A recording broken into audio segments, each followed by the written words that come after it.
জুনাইত এগৰাকী অধিবক্তাৰ আকস্মিক বিয়োগে শোকৰ ছাপ পেলাইছে সমগ্ৰ জুনাই অঞ্চলত। জানিব পৰা মতে জুনাইৰ ৰুৱাদগাঁৱৰ নিবাসী প্ৰয়াত গংগাধৰ পেগু আৰু প্ৰয়াত নান্দুল পেগুৰ জ্যেষ্ঠ কন্যা তথা অধিবক্তা বিনু পেগুৱে 43 বছৰ বয়সত মঙলবাৰে নিশা গুৱাহাটী চিকিৎসা মহাবিদ্যালয়ত ঘটে আকস্মিক মৃত্যু। জানিব পৰা মতে জুনাইৰ ৰুৱাদগাঁৱৰ নিবাসী তথা জুনাই মহকুমা আদালতত দীৰ্ঘ বছৰ ধৰি অধিবক্তা হিচাপে কৰ্মৰত তথা জুনাই উকিল সন্থাৰ সদস্য বিনু পেগুৱে শাৰীৰিক অসুস্থতাৰ বাবে কিছুদিন পূৰ্বৰ পৰা গুৱাহাটী চিকিৎসা মহাবিদ্যালয়ত চিকিৎসাধীন হৈ থকা অৱস্থাতে এনেদৰে আকস্মিক বিয়োগ ঘটে বুলি জানিব পৰা গৈছে।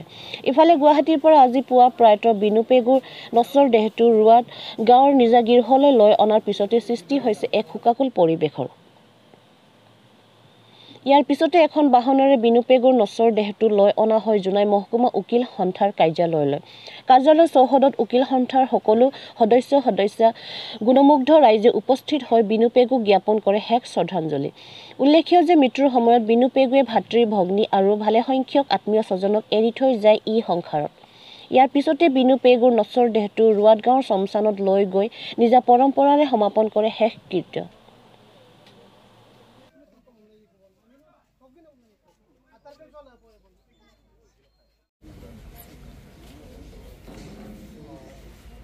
এজন এক্টিভ আমাৰ অধিবক্তা সদস্য বিনু পেগু আমাৰ মাজত নাই। যোৱাকালি নিশা প্ৰায় 10:30 মান বজাত আমাক সকলোকে মৰ্মাহত কৰি তেওঁ যিহেতু আজিৰ পৰা প্ৰায় 2013 চনতে বৃক্কৰ এটা জটিল ৰোগত আক্ৰান্ত হৈ আছিল আৰু আমি ভাবিছিলোঁ বৃক্ক সংৰোপণৰ পিছত তাইৰ স্বাস্থ্য ভাললৈ আহিব, কিন্তু অতি দুখৰ বিষয় আজি 12 বছৰৰ পিছত আমাক সকলোকে কন্দুৱাই বিনু পেগু আমাৰ মাজৰ পৰা আঁতৰি গ'ল। তেওঁ অতি অমায়িক স্বভাৱৰ আছিল আৰু আইনৰ প্ৰতি তেওঁৰ অগাধ তাৰমানে জ্ঞান আছিল। শান্তশিষ্ট মৃদুভাষী বিনু পেগুক আমি সকলোৱে মিছ কৰিম ভৱিষ্যতে, আৰু তাই য'তে থাকক কুশলে থাকক। তাইৰ আত্মাৰ সদ্গতিৰ কাৰণে আমি বাৰ এছ'চিয়েশ্যনৰ সকলো সদস্যাই 1 মিনিটৰ কাৰণে আমি মৌন প্ৰাৰ্থনা কৰি তেওঁক সমবেদনা জ্ঞাপন কৰিম।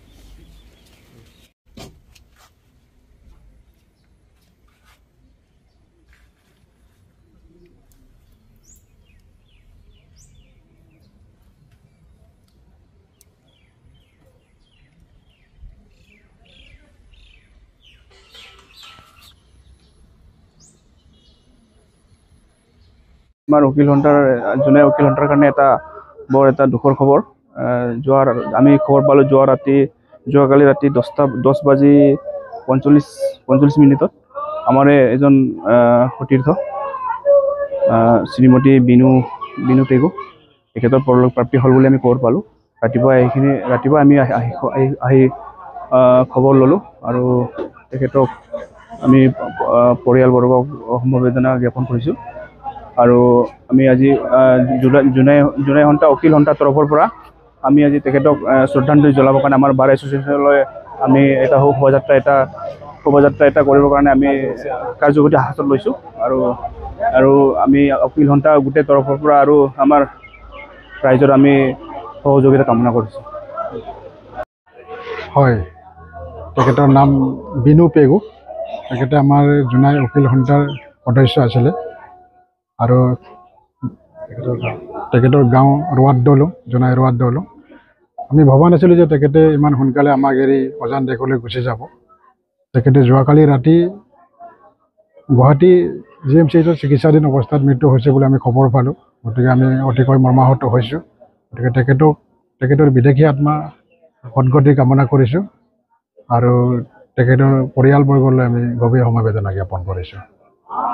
আমি আমাৰ জুনাই উকিল সন্থাৰ তৰফৰ পৰা আমি